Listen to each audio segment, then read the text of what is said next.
بندہ دے عرض کریں دے کہ اللہ میں تا دنیا دے وچ انکھیاں رہا ہم، میرے کو تا نظر آمدا ہا، میرے کو سب کچھ نظر آمدا، میرے کو اندھا کیوں اٹھائی؟ ونحشر یوم القیامت اعما، میرے کو اندھا کیوں اٹھائی؟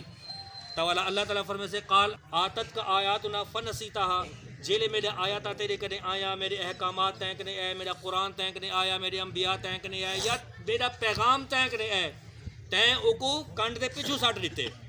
پسے پوچھ سٹ دیتے۔ کذالک الیوم تنسا، اج قیامت والے جاڑے میں بھی تے کو بھول گیا۔ اے ہن منظر سندن تو بعد اگر اج بھی اسا نا فرمانی دا بازار گرم کریندے رہ ونجوں، نا فرمانی کریندے رہ ونجوں، نماز کنوں روح گردانی کریندے رہ ونجوں، علم دین کنوں دور بدے رہ ونجوں، رسمیں دے قریب تھیندے رہ ونجوں اور دین کنوں دور تھیندے رہ ونجوں، سنتیں کنوں دور تھیندے رہ ونجوں، تو والا کل قیامت والے جاڑے اے اساں بھی تھی سکدے سے کہ والا اسا اللہ کنوں سوال کرنے پہ ہوزو، اسا دا کھیارے ہاسے، اسا کو تا نظر آمدا ہا، اللہ تو میرے کو اندھا کیوں اٹھائی؟ تو اللہ تعالیٰ فرمائے سے جی ٹائم تو دنیا دے وچ میرے کو بھول گئی، ہن قیامت والے جڑے تے کو اندھا اٹھاتے میں بھی تے کو بھول گیا۔ ہن اندازہ لاوے کہ جب ہوں در کنوں دھتکار دیتا گئے